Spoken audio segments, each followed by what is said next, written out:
Hello everyone, welcome to my channel. आज हम human physiology में हमारा जो नेक्स्ट चैप्टर है लोकोमोशन एंड मूवमेंट, उसमें जो दो पार्ट्स आते हैं, एक पार्ट आता है मस्कुलर सिस्टम, एक पार्ट आता है स्केलेटल सिस्टम। तो आज की हम वीडियो में मस्कुलर सिस्टम को कवर करेंगे।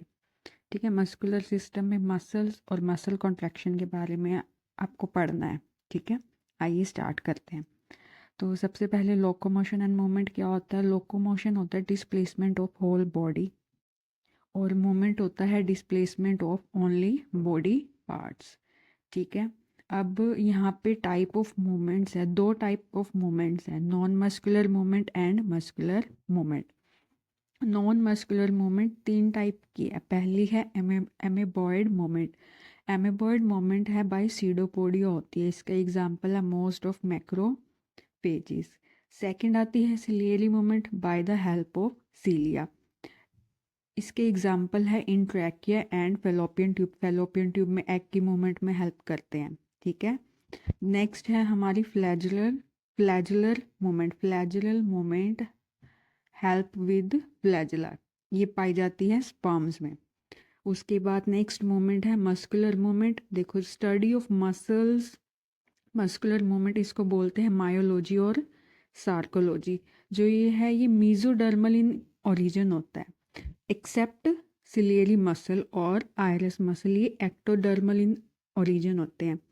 जो मसल्स हैं वो हमारी बॉडी में 40% ऑफ टोटल बॉडी वेट को कंट्रीब्यूट करती हैं। ठीक है, ये हो गया एक बेसिक इंट्रोडक्शन। इसके बाद हम देखते हैं टाइप ऑफ मसल्स। हमारी बॉडी में 3 टाइप ऑफ मसल्स हैं।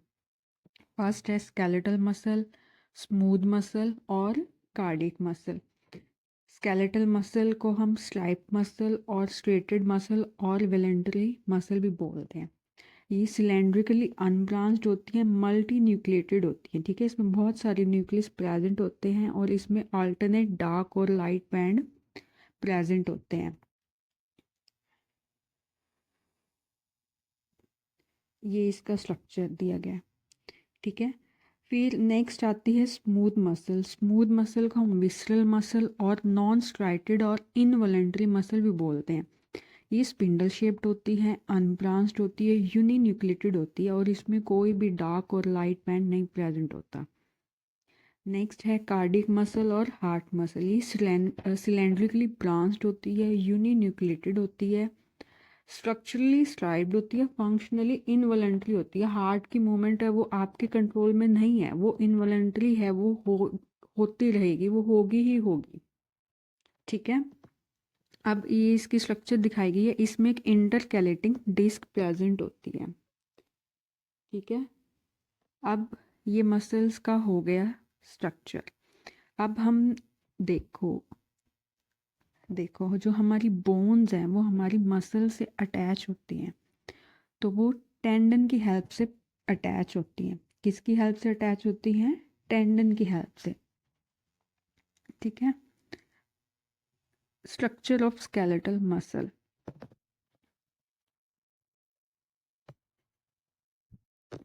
आइए अब हम स्ट्रक्चर ऑफ स्केलेटल मसल देखते हैं। ठीक है, सबसे पहले हमारी बॉडी में बहुत सारे मसल फाइबर्स होते हैं, मसल बंडल्स होते हैं। ठीक है, जिनको हम फेसिकल्स बोलते हैं।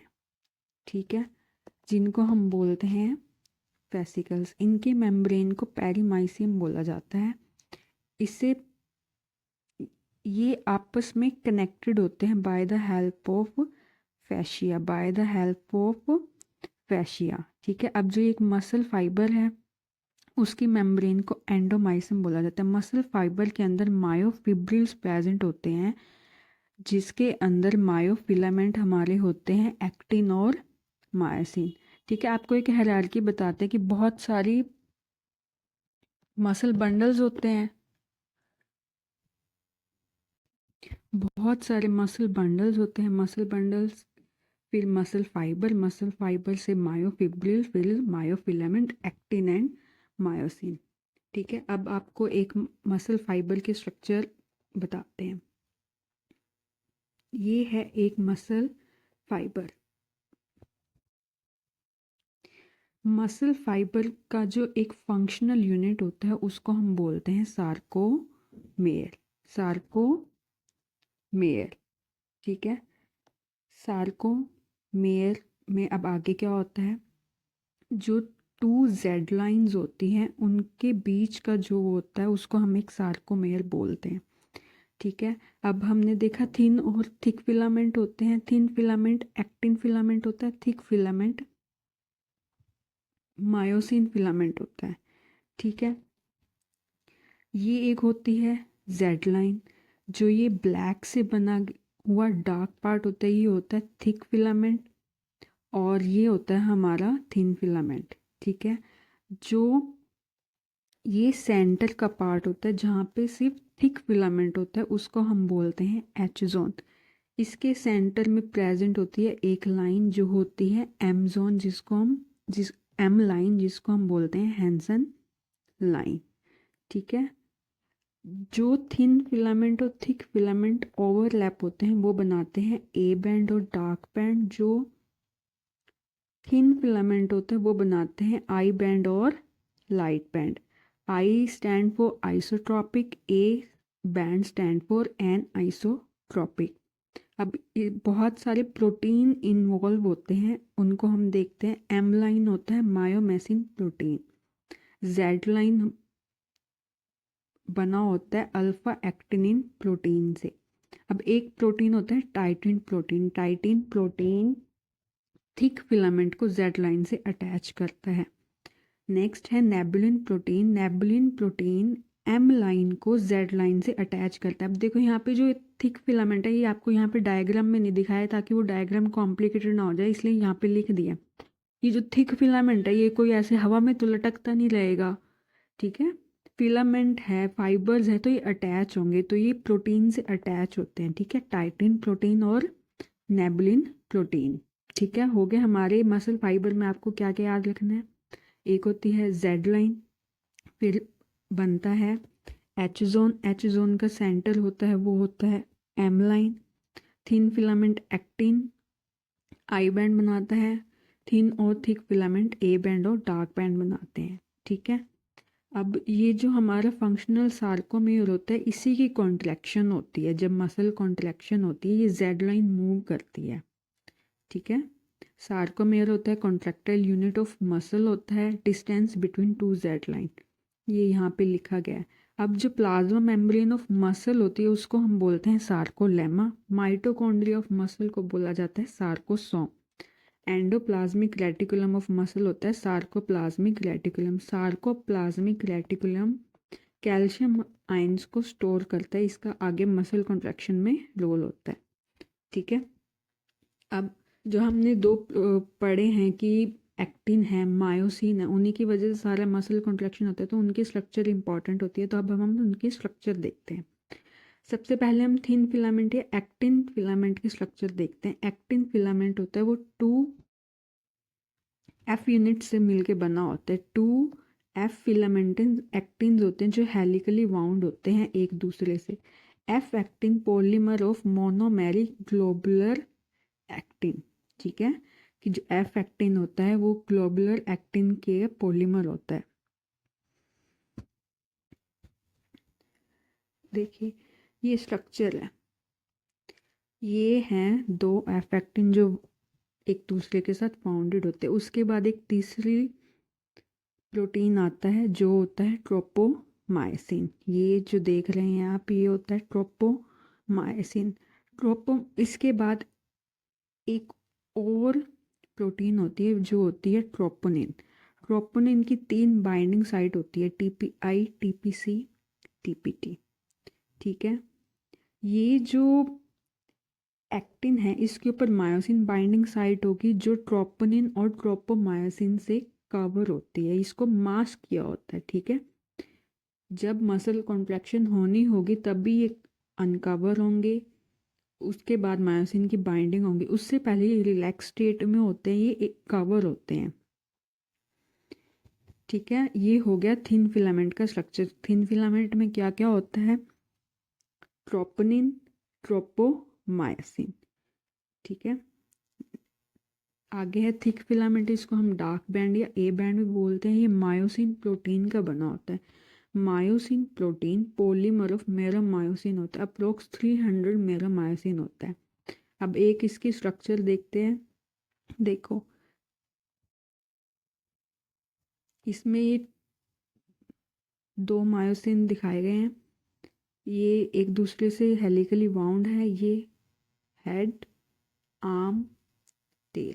जो टेल का पार्ट होता है इसको लाइट मेरोमायोसिन, जो टेल का पार्ट होता है वो लाइट मेरोमायोसिन होता है। जो हेड प्लस नेक या शॉर्ट आर्म होता है उसको हम बोलते हैं हैवी मेरोमायोसिन। ठीक है। अब इसके ऊपर दो साइट्स होती हैं, एक्टिन बाइंडिंग साइट और ATP binding site. Actin binding site होगी तभी कॉन्ट्रैक्शन होगी, और ATP for energy active ATPase enzyme होता है। ठीक है। And active binding site for ATP होती है इसमें। अब नेक्स्ट है मसल कॉन्ट्रैक्शन। मसल कॉन्ट्रैक्शन एक न्यूरोकेमिकल प्रोसेस है। मसल कॉन्ट्रैक्शन का मैकेनिज्म है वो by sliding filament theory best explain किया गया। Sliding filament theory Huxley and Huxley ने प्रपोज की थी। ठीक है। आइए स्टार्ट करते हैं। ये डायग्राम है, बाद में दिखाएंगे, पहले एक्सप्लेन कर देते हैं। Sliding filament theory Huxley and Hanson ने दी थी।